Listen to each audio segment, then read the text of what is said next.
Vous êtes prêts? Moi pas. Il était une fois, et une fois suffira bien pour ce que vous allez entendre.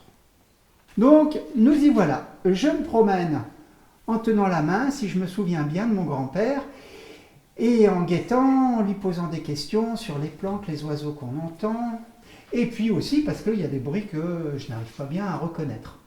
Notamment un aboiement, mais très très rauque. Et là, sur le coup, je m'arrête.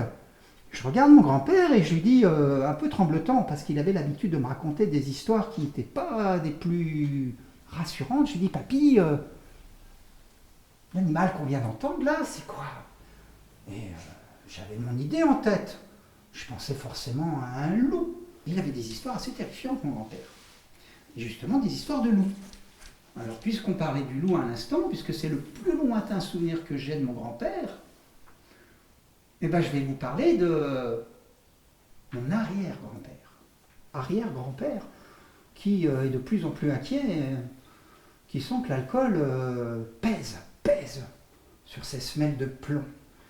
Et il coupe et il taille et il lance et il coupe et il taille et il lance. Il n'ose même plus regarder derrière lui. Heureusement, il voit une légère lueur sur les landes. C'est vrai qu'il y a 2-3 fermes au loin. Et heureusement, l'une d'entre elles est comme un fanal, comme un signal, comme un phare. Hop! C'est pas ça le plus extraordinaire dans cette histoire.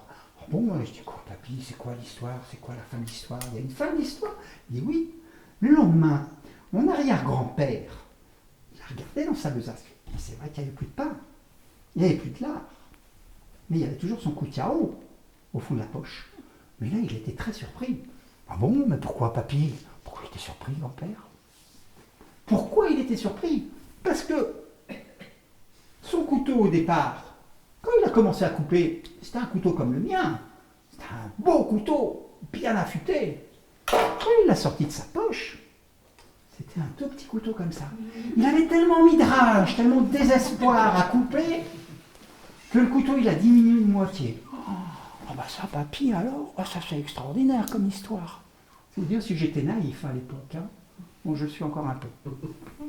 Alors de temps en temps, j'allais dans la table de la cuisine, je me rappellerai toujours, le tiroir du fond, là, tout au bout de la grande table, et puis je regardais, pour moi c'était une relique. Donc je regardais le couteau, je disais, waouh, ça c'est le couteau de mon arrière-grand-père qui lui a sauvé la vie.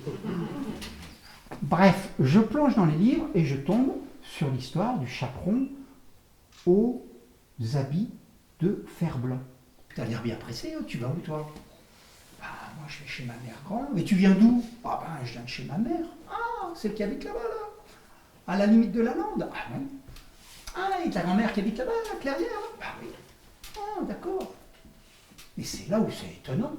Parce que loup, il ne me raconte pas l'histoire du tu prends le chemin le plus long ou le plus court. Pas du tout.